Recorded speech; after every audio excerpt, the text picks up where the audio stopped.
So, Dr. Rollins, one of the frequently asked questions that we get a lot is, what is the impact of running your bird dogs during the nesting season for quail? Because a lot of our management recommendations, we try to kind of leave off during the nesting season and protect them during that time. But can this have negative effects? Well, Amanda, it could have. I've had bird dogs most of my life, and of course, it's important to us dog people that we have our dogs in decent shape. So, you know, we're trying to exercise them during the summer, and also we're interested in knowing what the quail situation is. But you're exactly right. I tell people that the nesting quail, the incubating hen, is probably the most fragile part of the quail equation. We know from a research standpoint out here at the Rolling Plains Quail Research Ranch that if we disturb an incubating hen, and she's had less than, let's say, 10 days worth of incubation time, she doesn't have enough investment in that nest that she's going to come back to it. She's going to abandon that nest. So that's one of the things that we try to be especially acutely aware of and sensitive to, is the sanctity of that nesting hen. So our philosophy here at the Rolling Plains Quail Research Ranch is we've got half a section, 300 acres, on the north side of the highway. I can run my bird dogs here during the summers. If we have other staff that have dogs and they want to exercise their dogs, we do that here. But the main part of the ranch where we do our research ranch is off limits to dogs from May 1 until September 1. Awesome. And so is that when quail generally nest during the year?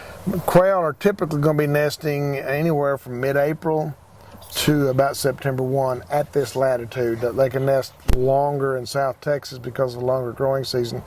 And most of our nests are going to happen in May and June. So those are especially critical months, again, that we want to take every precaution not to disturb those nesting hens. Gotcha. So you set aside some really good nesting habitat during that critical time for them. That's right. And I mean, this is the kind of question and debate that once it's on Facebook, we'll go back and forth about, yeah, I run my dogs all the time, I still have quail. I will admit, and again, I run my dogs a lot during the summer, they have never pointed a hen on a nest. I've quizzed other experienced dog people and they agree, never. It surely happens, but it's a very rare situation. There's probably some reasons for that. One is the greener vegetation, the hotter temperatures probably are more difficult for the dog to scent, to smell those quail.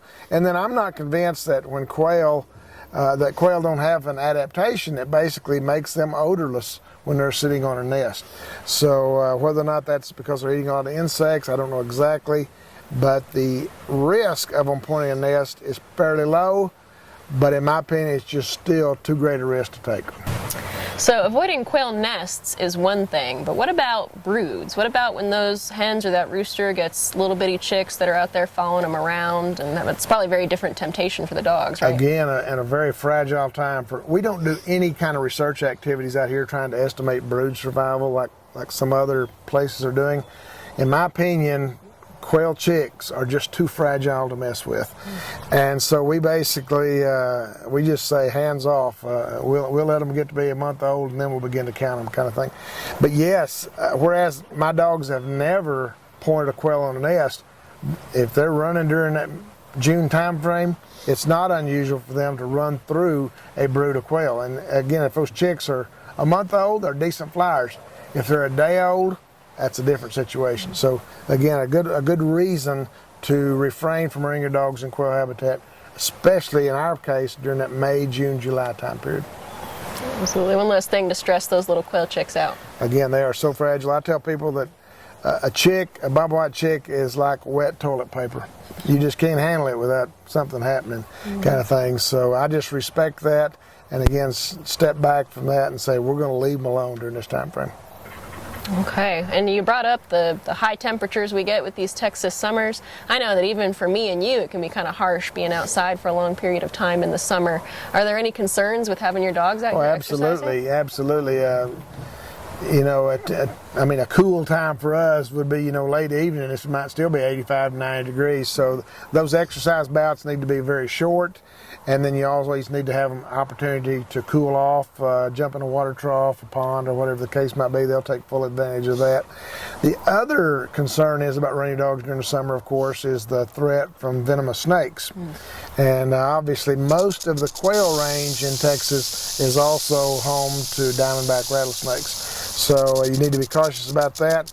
I am a big advocate in protecting your dogs in two ways from rattlesnakes. One is with the vaccination that's been out for about the last 10 years, and then the other one is snake breaking. You'll see where they're having snake breaking clinics with e-collars and trying to teach the dog to avoid those snakes. That's a 1-2 punch that will really help you as far as protecting your dogs.